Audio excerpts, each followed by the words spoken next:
Подарить новогоднюю сказку тем, кто оказался в непростой жизненной ситуации. Представление по мотивам «Морозко» с первых минут захватывает детей. Злая мачеха заставляет падчерицу работать, не давая покоя. История, знакомая всем, предстает в новой интерпретации от студентов гуманитарного колледжа. В этой постановке есть место даже лесным пиратам-разбойникам. Проклятая, я тебя что наказывала? Чтобы птицу напоила, скотину накормила? Да двор подвела. За приключениями трудолюбивой Настеньки в волшебном лесу Фатима Евлоева следит внимательно. Девочка верит, что добро побеждает не только в сказках, но и в жизни. Смотрим новогоднее представление.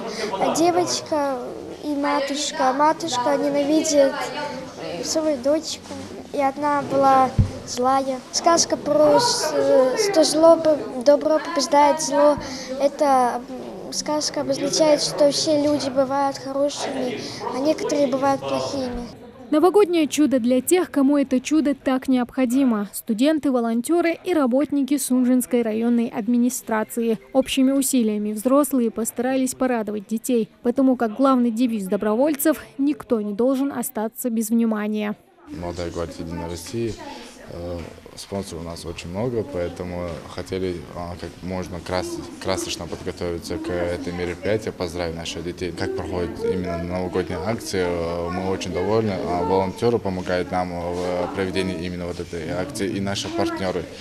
Я очень благодарен всем, и в дальнейшем мы рассчитываем оказание такой же помощи, как и сейчас.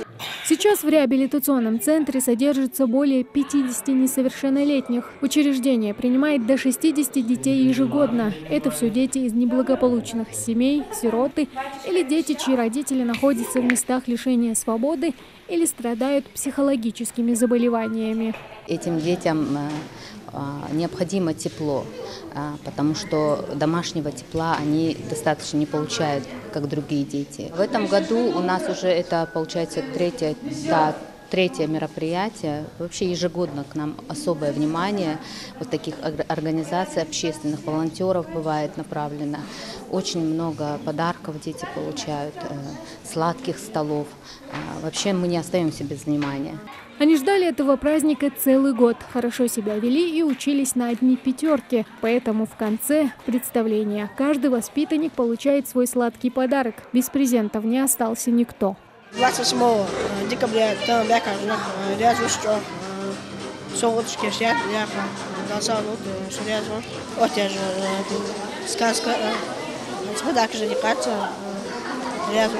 Завершается детский праздник традиционной ингушской лезгинкой. Ну а гости обещают приехать в реабилитационный центр вновь, только уже в следующем году. Тамара Хшагульгова, Мухаммед Белакиев, Новости 24.